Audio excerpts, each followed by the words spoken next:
തിരുവനന്തപുരം വിഴിഞ്ഞത്ത് പുറത്താക്കപ്പെട്ട ഭാര്യയും വൃക്കരോഗിയായ കുട്ടി ഉൾപ്പെടെ ഇരട്ടക്കുട്ടികളും വീട്ടിൽ തിരികെ വന്നു. നെയ്യാറ്റിൻകര കോടതി ഉത്തരവിനെ തുടർന്ന് പോലീസ് സഹായത്തോടെ പൂട്ട് പൊളിച്ചാണ് വീട്ടിനുള്ളിൽ കയറിയത്. കഴിഞ്ഞ വെള്ളിയാഴ്ചയാണ് ഭാര്യയെയും മക്കളെയും സർക്കാർ ഉദ്യോഗസ്ഥനായ ഭർത്താവ് വീട്ടിൽ നിന്നും പുറത്താക്കിയത്.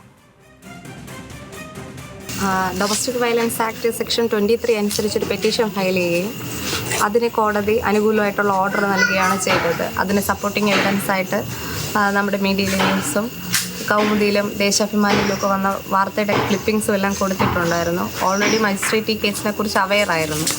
അപ്പോൾ കാര്യങ്ങൾ ബോധിപ്പിച്ചപ്പോൾ തന്നെ കേസിൻ്റെ ഗ്രാവിറ്റിയും ഈ ഓർഡറിൻ്റെ അത്യാവശ്യവും കോടതിക്ക് വ്യക്തമായിട്ട് അറിയാമായിരുന്നു.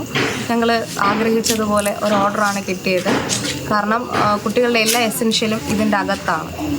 അതുകൊണ്ട് കോടതി അനുകൂലമായിട്ടൊരു വിധി. മീര മനോഹരനുണ്ട്. മീര, വിവരങ്ങൾ.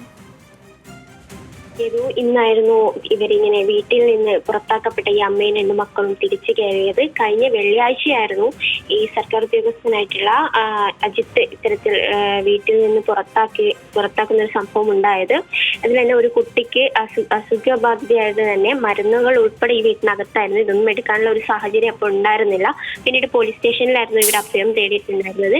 കളക്ടർ ഉൾപ്പെടെ ഈ വിഷയത്തിൽ ഇടപെട്ടിട്ടുണ്ടായിരുന്നു. ഇന്നിപ്പോൾ നെയ്യാറ്റിൻകര കോടതിയുടെ ഉത്തരവിനെ തുടർന്നാണ് ഇത്തരത്തിൽ ഈ കുടുംബം തിരിച്ച് വീട്ടിലേക്ക് കയറിയിട്ടുള്ളത്.